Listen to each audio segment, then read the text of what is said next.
मेरे प्यारे देशवासियों, मैं आपको एक ऑडियो सुनाता हूं। हेलो। सर नमस्ते सर। नमस्ते। सर बोलिए सर। देखिए, ये जो आपने एफआईआर नंबर मुझे सेंड किया है, इस नंबर के खिलाफ 17 कंप्लेंट्स हमारे पास। आप ये नंबर यूज कर रहे हैं? मैंने नहीं यूज करता हूँ सर। अभी कहाँ से बात कर रहे हो? Sir Karnataka sir. वो घर में हूँ सर। ओके, इसके लिए आप अपनी स्टेट में रिकॉर्ड करवाइए ताकि ये नंबर ब्लॉक कर दिया जाए, फ्यूचर में आपको कोई प्रॉब्लम ना हो। Okay, yes sir. अभी मैं आपको कनेक्ट कर रहा हूँ, ये आपका इन्वेस्टिगेशन ऑफिसर है। आप अपनी स्टेट में रिकॉर्ड करवाइए ताकि ये नंबर ब्लॉक कर दिया जाए। Okay, yes sir yes sir yes sir. अब बताइएगा मैं किसके साथ बात कर रहा हूँ। अपना आधार कार्ड मुझे शो कीजिएगा वेरीफाई करने के लिए, बताइएगा। सर मेरे पास अभी नहीं है sir Aadhaar card sir, please sir. Phone आपके फोन में है?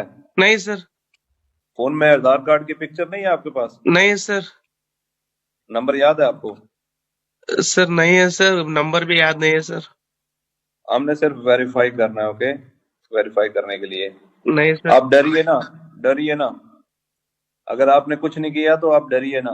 हाँ सर हाँ सर। अगर आपके पास आधार कार्ड है तो मुझे दिखा दीजिए वेरीफाई करने के नहीं लिए। सर नहीं सर, मैं गांव को आया था सर, घर में है सर। Okay, coming. जय हिंद। इस व्यक्ति के वन साइड वीडियो का रिकॉर्ड करो as per the protocol. Okay, ये ऑडियो सिर्फ जानकारी के लिए नहीं, ये कोई मनोरंजन वाला ऑडियो नहीं है। एक गहरी चिंता को लेकर के ऑडियो आया है। आपने अभी जो बातचीत सुनी, वो डिजिटल अरेस्ट के फरेब की है। ये बातचीत एक पीड़ित और फ्रॉड करने वाले के बीच हुई है।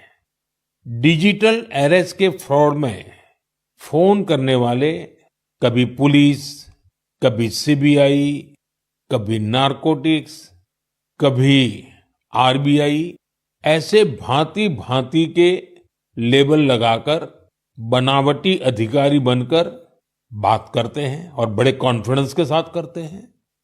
मुझे मन की बात के बहुत से श्रोताओं ने कहा कि इसकी चर्चा जरूर करनी चाहिए। आइए मैं आपको बताता हूं ये फ्रॉड करने वाली गैंग काम कैसे करती है, ये खतरनाक खेल क्या है। आपको भी समझना बहुत जरूरी है, औरों को भी समझाना उतना ही आवश्यक है।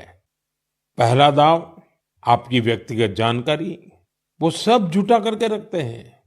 आप पिछले महीने गोवा गए थे, है ना? आपकी बेटी दिल्ली में पढ़ती है ना? वे आपके बारे में इतनी जानकारी जुटा कर रखते हैं कि आप दंग रह जाएंगे। दूसरा दाव, भय का माहौल पैदा करो। वर्दी, सरकारी दफ्तर का सेटअप, कानूनी धाराएं, वो आपको इतना डरा देंगे, फोन पर बातों बातों में आप सोच भी नहीं पाएंगे। और फिर उनका तीसरा दाव शुरू होता है। तीसरा दाव, समय का दबाव। अभी फैसला करना होगा, वरना आपको गिरफ्तार करना पड़ेगा। ये लोग पीड़ित पर इतना मनोवैज्ञानिक दबाव बना देते हैं कि वो सहम जाता है। डिजिटल अरेस्ट के शिकार होने वालों में हर वर्ग, हर उम्र के लोग हैं। लोगों ने डर की वजह से अपनी मेहनत से कमाए हुए लाखों रुपए गंवा दिए हैं। कभी भी आपको इस तरह का कोई कॉल आए तो आपको डरना नहीं है। आपको पता होना चाहिए, कोई भी जांच एजेंसी फोन कॉल या वीडियो कॉल पर इस तरह पूछताछ कभी भी नहीं करती। मैं आपको डिजिटल सुरक्षा के 3 चरण बताता हूं। ये 3 चरण है: रुको, सोचो, एक्शन लो। कॉल आते ही रुको, घबराए नहीं, शांत रहे, जल्दबाजी में कोई कदम न उठाएं, किसी को अपनी व्यक्तिगत जानकारी न दें। संभव हो तो स्क्रीनशॉट लें और रिकॉर्डिंग जरूर करें। इसके बाद आता है दूसरा चरण। पहला चरण था रुको, दूसरा चरण है सोचो। कोई भी सरकारी एजेंसी फोन पर ऐसे धमकी नहीं देती। न ही वीडियो कॉल पर पूछताछ करती है, न ही ऐसे पैसा की मांग करती है। अगर डर लगे तो समझिए कुछ गड़बड़ है। और पहला चरण, दूसरा चरण और अब मैं कहता हूं तीसरा चरण। पहले चरण में मैंने कहा रुको, दूसरे चरण में मैंने कहा सोचो, और तीसरा चरण कहता हूं एक्शन लो।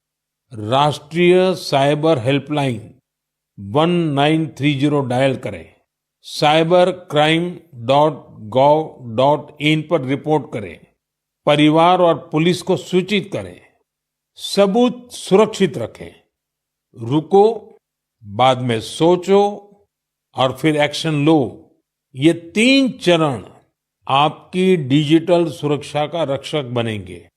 साथियों, मैं फिर कहूंगा, डिजिटल अरेस्ट जैसी कोई व्यवस्था कानून में नहीं है। ये सिर्फ फ्रॉड है, फरेब है, झूठ है, बदमाशों का गिरोह है। और जो लोग ऐसा कर रहे हैं वो समाज के दुश्मन है।